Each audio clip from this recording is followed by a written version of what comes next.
एक समय की बात है जब पहाड़ियों के बीच बसा छोटा सा गांव मधुपुर अपनी सादगी और शांत वातावरण के लिए जाना जाता था।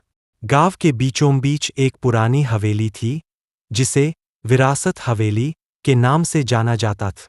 यह हवेली गांव की धरोहर थी जहां पीढ़ियों से लोगों की कहानियां जुड़ी हुई थी। लोग कहते थे कि यह हवेली गांव के इतिहास की पहरेदार है। रात का समय था।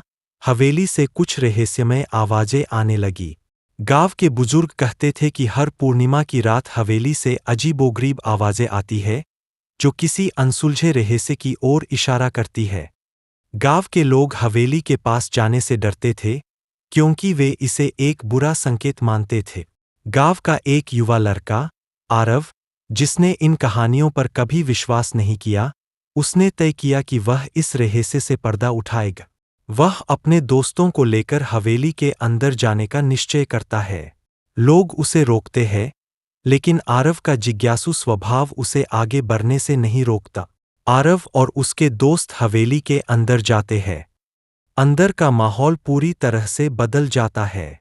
पुरानी दीवारें, टूटे फर्नीचर और कहीं कहीं मकड़ी के जाले लटक रहे थे। तभी एक पुरानी पेंटिंग पर आरव की नजर जाती है। उस पेंटिंग में गांव का ही एक आदमी था, लेकिन ये चेहरा आरव को कहीं देखा हुआ लग रहा था।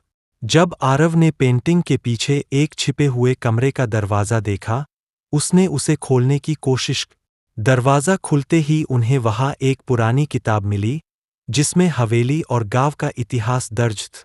किताब में लिखा था कि यह हवेली एक समय गांव के सबसे ईमानदार और परोपकारी व्यक्ति धीरज बाबू कीच धीरज बाबू ने गांव की भलाई के लिए अपना सारा धन हवेली में छिपा दिया था ताकि आने वाली पीढ़ियां उसका उपयोग कर सके।